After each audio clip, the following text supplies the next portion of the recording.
Aquí estamos, aquí seguimos. Esto es el Boulevard Periodismo Responsable para Ciudadanos, porque el periodismo, para ser serio, no tiene que ser aburrido. Ahora, debe tratar de ser educado, eso sí. Vamos a hablar de educación. Podríamos centrarnos en educación superior para algo.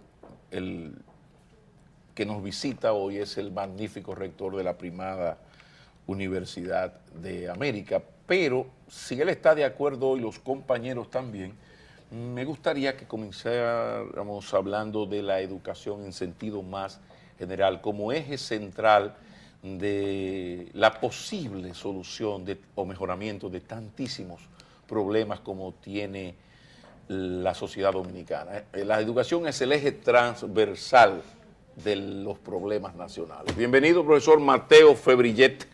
Muchas Magnífico gracias. Rector. Buenos días a ustedes. Buenos días, buenos días. Buenos días, Felicidades en este nuevo año. Amén, amén. Que el Papa le dañó la cuestión a la UAS, porque el único magnífico rector era el de la UAS, entonces pusieron al de la Pucamaima, al ser la pontificia. Sí, hay una bula también, ¿no? Es Pero una bula eso democratiza también lo de magnífico. No, y sobre todo si la competencia es el magnífico rector don Agripino Núñez, conciliador Claro, sí, nacional claro. por excelencia. Está bien. Así mismo. Hablemos de educación ¿Cómo no? en el sentido más general.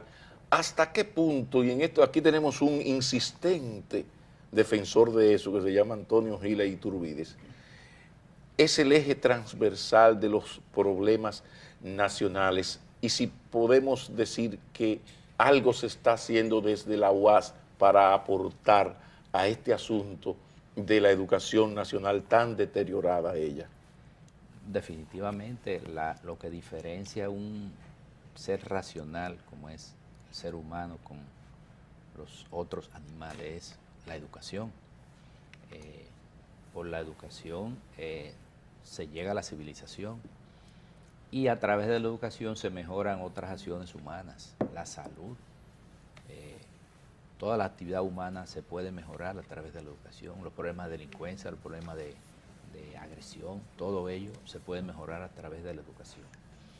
Definitivamente en República Dominicana ya ha sido demostrado durante muchas investigaciones, mediante comparación con otros países, que hemos tenido una inversión baja en educación y quizás por eso hemos tenido también deficiencias, porque también está demostrado que los países que han decidido invertir fuertes sumas en educación han mejorado sus condiciones.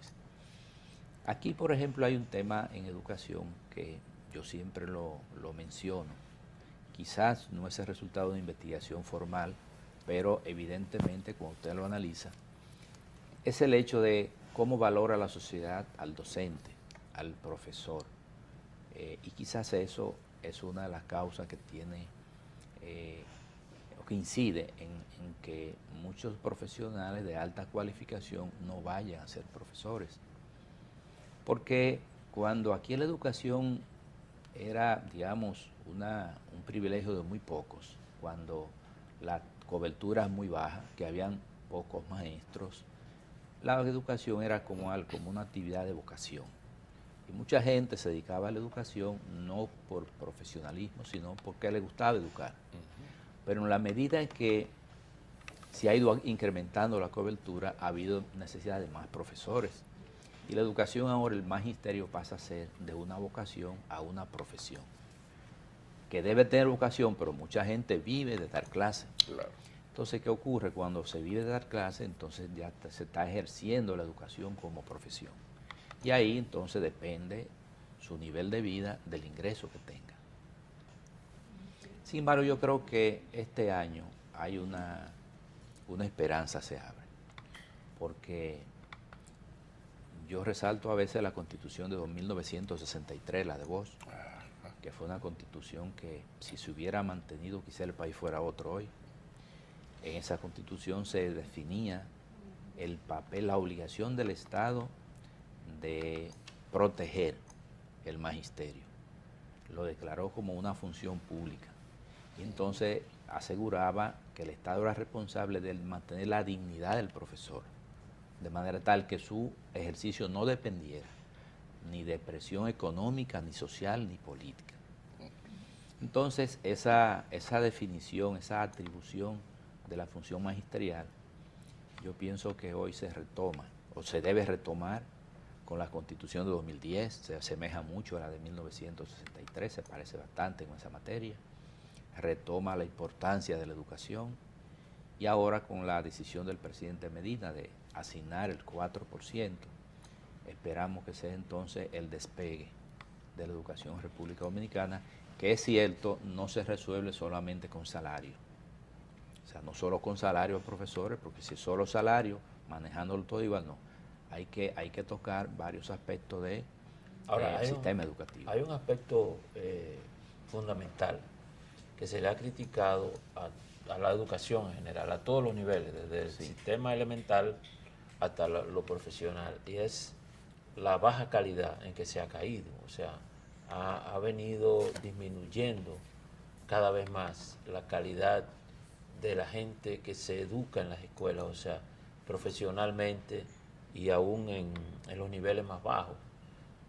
Incluso es asombroso que estemos iniciando precisamente hoy una campaña de alfabetización, porque nuestro sistema educativo, a pesar de que es muy incluyente, como usted dice, se ha conseguido que casi 3 millones de niños vayan a la escuela, pero esos niños, esas personas no continúan en su educación y al contrario se van excluyendo. Estos son lo que llamamos los analfabetos por desuso. O sea, aprenden a leer en una etapa de su vida, pero posteriormente no logran continuar educándose. Y eso se le atribuye a un defecto del sistema educativo que no le imprime desde el principio al niño, a la persona, el interés por la educación y por el conocimiento. Además de algo que yo critico considerablemente, es que no hay ni siquiera bibliotecas. Cuando yo era niño, muchacho, adolescente, estudiante, la ciudad de Santo Domingo era un pedacito con relación a lo que es hoy. Apenas salía de la muralla y teníamos 8 bibliotecas en la ciudad de Santo Domingo. Más había bibliotecas ambulantes en unos camioncitos que iban por los barrios y ofrecían los libros. Entonces, todo eso se perdió y ya hoy prácticamente yo conozco de casos de estudiantes que le han dicho a profesores que ellos no leen y no les interesa leer en la universidad, en 2 o 3 grados universitarios, porque le han dicho al profesor, si yo he llegado hasta aquí sin leer un libro, ¿para qué usted quiere que yo me ponga a leer? O sea, es una situación muy difícil, no sé cómo se va a resolver eso. Bueno, mire, precisamente en todo proceso de producción, digamos, fabril, hay siempre una competencia entre cantidad y calidad. Mientras más se crecen en volumen, hay que cuidar de un conjunto de recursos y condiciones para que cada elemento del volumen tenga los mismos elementos, las mismas condiciones, las mismas características. Ocurre también en educación.